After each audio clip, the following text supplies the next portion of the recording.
Hello dear friends, तो आप सभी का स्वागत है एक और नई और शानदार वीडियो में। तो आज हम देखेंगे class 12th physics important questions. तो आप इस वीडियो को बिल्कुल भी स्किप ना करें। तो चलिए वीडियो शुरू करते हैं। आपका सबसे पहला चैप्टर है विद्युत आवेश तथा क्षेत्र। इस चैप्टर से आपके एक ऑब्जेक्टिव क्वेश्चन बनेगा और एक 3 मार्क्स का डेरिवेशन बनेगा। तो आपको इस चैप्टर में से जो टॉपिक पढ़ने हैं वो है विद्युत आवेश का क्वांटीकरण। इसमें आपको सिर्फ फॉर्मूला याद रखना है, Q बराबर NE। कूलाम नियम, इसके अंदर भी आपको फॉर्मूला याद रखना है, F बराबर K Q1 Q2 divided by R square.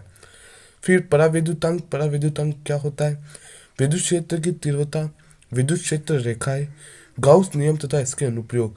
Gauss नियम के 3 अनुप्रयोग है, तीनों अनुप्रयोग आपको याद करने हैं। अनंत लंबाई के सीधे आवेशित तार के कारण विद्युत क्षेत्र की तीव्रता, समरूप आवेशित अचालक परत के कारण विद्युत क्षेत्र की तीव्रता और समरूप आवेशित गोलीय कोष के कारण विद्युत क्षेत्र की तीव्रता। ये तीनों अनुप्रयोग और गाउस का नियम याद करना है।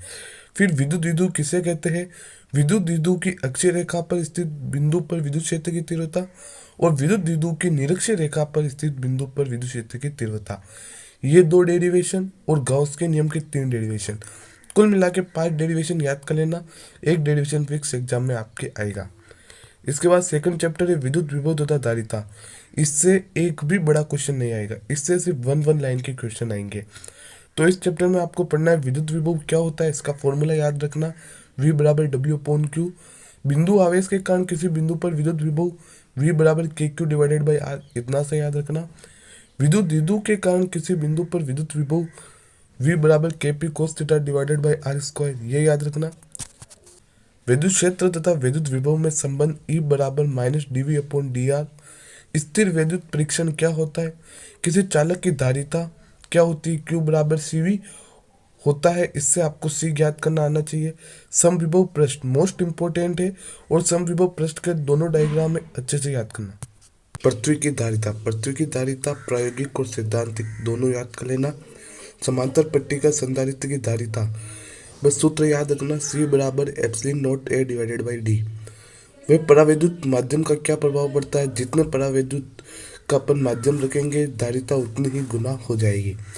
फिर श्रेणी क्रम तथा समांतर क्रम संयोजन, इसमें भी आपको सिर्फ फॉर्मूला याद रखना। श्रेणी क्रम संयोजन में 1/c बराबर 1/c1 plus 1/c2 plus dash dash dash 1/cn और समांतर क्रम संयोजन में C बराबर C1 plus C2 plus dash dash dash Cn।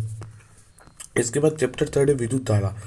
तो इसमें धारा घनत्व क्या होता है, ओम का नियम तथा इसकी सीमाएं, ओमीय प्रतिरोध, अनोमीय प्रतिरोध और ओम का नियम। ओम के नियम का अन्य रूप J बराबर सिग्मा E, ये आपको डिराइव करना आना चाहिए। फिर अपवहन वेग परिभाषा, अपवहन वेग तथा विद्युत धारा में संबंध मोस्ट इंपोर्टेंट क्वेश्चन है। कार्बन प्रतिरोधक, इससे 100% क्वेश्चन आएगा। B B Roy great Britain very good wife, अच्छे से याद कर लेना, इस पर क्वेश्चन आपको देखने को मिलेगा। फिर प्रतिरोध का पासरकर संयोजन, ये तो मोस्ट इंपोर्टेंट है और 1.5 नंबर में आएगा। फिर सेल के विद्युत वाहक बल तथा टर्मिनल वोल्टता में क्या अंतर होता है? व्हीटस्टोन सेतु में आपको P/Q बराबर R/S सिद्ध करना है। इसके बाद आपके मीटर सेतु, गतिशीलता, प्रतिरोधकता, प्रतिरोध ताप गुणांक का सिर्फ फॉर्मूला, प्रतिरोधकता का भी सिर्फ फॉर्मूला, सेल का श्रेणी क्रम और पासर क्रम संयोजन, किरचॉफ के नियम, विभव मापी द्वारा सेल का आंतरिक प्रतिरोध ज्ञात करना, ये मोस्ट इंपोर्टेंट है। और विभव मापी का एक और अनुप्रयोग है सेल के विद्युत वाहक बलों की तुलना करना, ये भी इंपॉर्टेंट है, इसको भी कर लेना। फिर चौथा चैप्टर है गतिमान आवेश और चुंबकत्व। तो इसके अंदर लोरेंज बल, लोरेंज बल क्या होता है? विद्युत बल व चुंबकीय बल का परिणाम। वेग वर्ण करता, सिर्फ फॉर्मूला याद रखना, V बराबर E/B। साइक्लोट्रॉन, साइक्लोट्रॉन क्या होता है? साइक्लोट्रॉन का क्या सिद्धांत है और इसकी कार्य प्रणाली। फिर अगला है जो कि मोस्ट इंपोर्टेंट है, बायो सावर्ट नियम से धारावाही वृत्ताकार पास की अक्षीय रेखा पर स्थित बिंदु पर चुंबकीय क्षेत्र की तीव्रता ज्ञात करना, अच्छे से याद कर लेना, डेरिवेशन फिक्स आएगा। फिर एम्पियर का परिपथीय नियम, लंबे और सीधे धारावाही चालक के कारण चुंबकीय क्षेत्र का मान आपको एम्पियर के परिपथीय नियम की सहायता से ज्ञात करना है। फिर परिनालिका, दो समांतर विद्युत धाराओं के बीच बल, धारामापी का एमीटर और वोल्टमीटर में किस तरह से रूपांतरण होता है और धारामापी की सुग्राह्यता और टोरॉइड। तो इस चैप्टर से आपके एक 3 नंबर का क्वेश्चन आएगा। वो क्वेश्चन आएगा आपके बायो सावर्ट नियम और एम्पियर नियम, ये दोनों याद करने हैं। और बायो सावर्ट नियम का अनुप्रयोग जो कि है अक्षीय रेखा पर स्थित बिंदु पर चुंबकीय क्षेत्र की तीव्रता ज्ञात करना। और एम्पियर का जो नियम है उसमें से आपको लंबे एवं सीधे धारावाहिक चालक के कारण चुंबकीय क्षेत्र का मान ज्ञात करना। और परिनालिका, ये दोनों आएंगे और नियम पूछेगा आपको, पक्की बात है। फिर अगला है चुंबकत्व और द्रव्य, तो इससे भी छोटे छोटे क्वेश्चन आएंगे। ध्रुव पाबल्यता क्या होती है, m बराबर F/b।